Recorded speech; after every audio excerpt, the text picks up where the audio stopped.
So I want to thank you all for being here.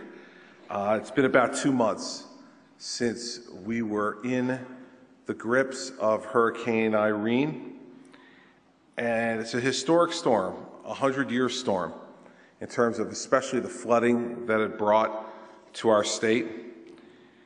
And one of the things that was most astonishing to me in dealing with this incredibly serious natural disaster for our state was the thousands and thousands of volunteers who stepped up in incredible ways across the state to be part of the team to help protect, first and foremost, our people, and then our property, and finally our psyche.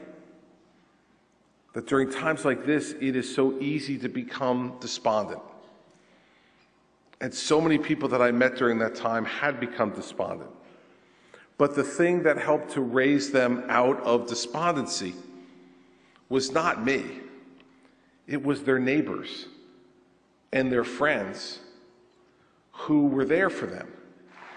The American Red Cross made a special commitment to the people of Paterson during the worst floods that that city has seen in its history. One of their shelters located in Eastside High School provided activities for children and for adults with special needs. Young people from the community contributed their books and clothing. Kmart stepped forward to provide towels and cleaning materials. McDonald's provided breakfast and dinner.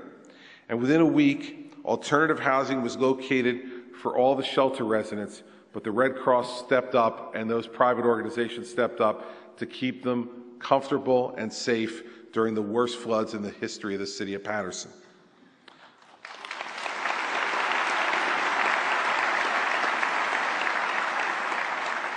A single mom and her 2 children were staying at another shelter in Paterson because of the flooding.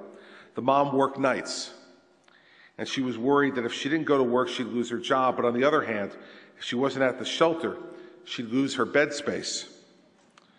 This shelter, committed to supporting each and every one of the evacuees in their care, set aside cots for this woman so that she could go to work with her children and return to the shelter in the morning.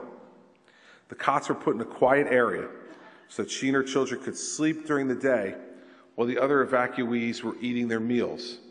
This was not something that was done, the sheltering, in a haphazard or in a way that made people feel as if they were just another number.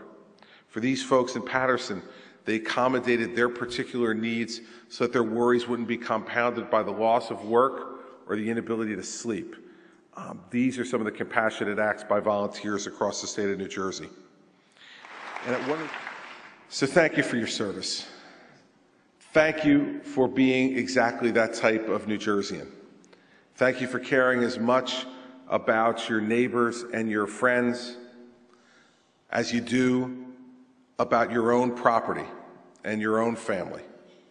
And thank you for making me so incredibly fortunate to be the leader of a state so proud and a people so good.